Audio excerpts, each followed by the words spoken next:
Et nous arrivons à notre dernière règle d'or, un identificateur unique par table.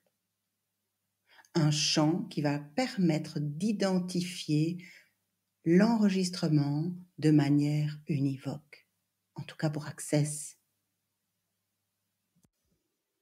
À quoi va bien pouvoir donc nous servir cet identificateur unique? À quoi va-t-il servir? À Access surtout. Bien, je vous propose d'aller voir ça avec notre fameux exemple de Mad Max.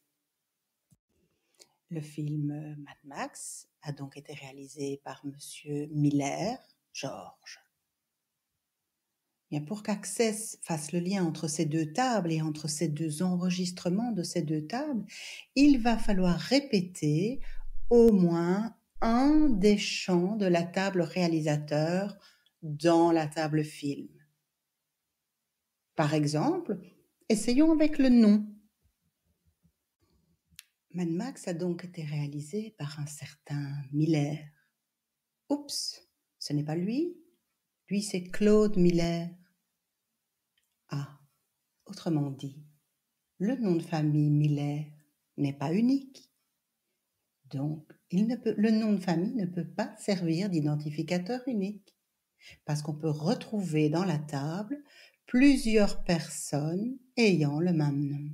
Ici, par exemple, Claude et George Miller.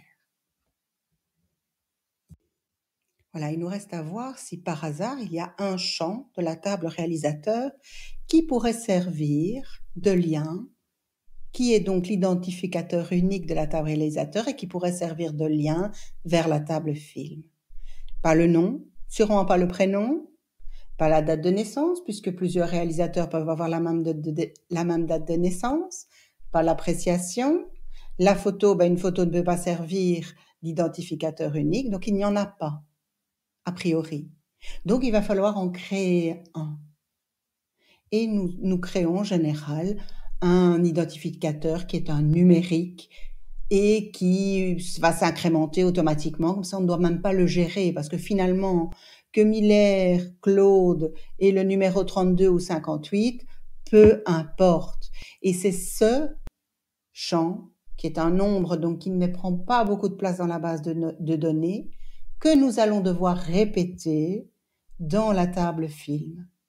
Il va falloir un minimum de redondance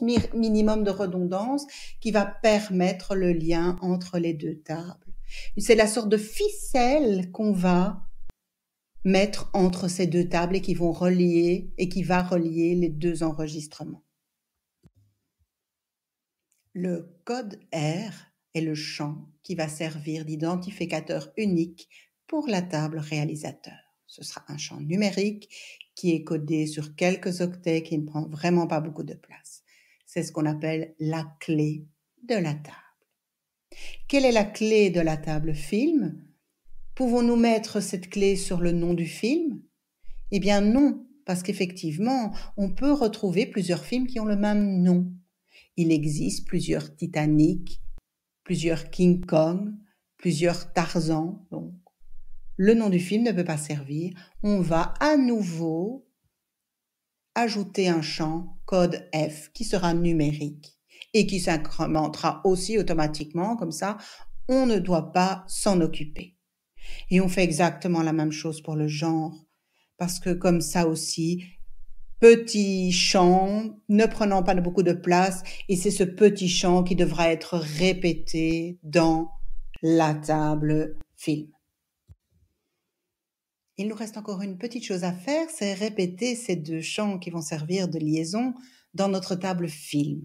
Et ces deux champs peuvent avoir un autre nom. Et ici, pour garder mes règles de nomenclature, je vais rajouter la lettre de la table dans laquelle il se trouve. Voilà, rappelez-vous bien ces 4 règles d'or lors de l'élaboration de votre base. Une information par champ, pas de champ calculé ou déduit directement dans la table, on met le calcul.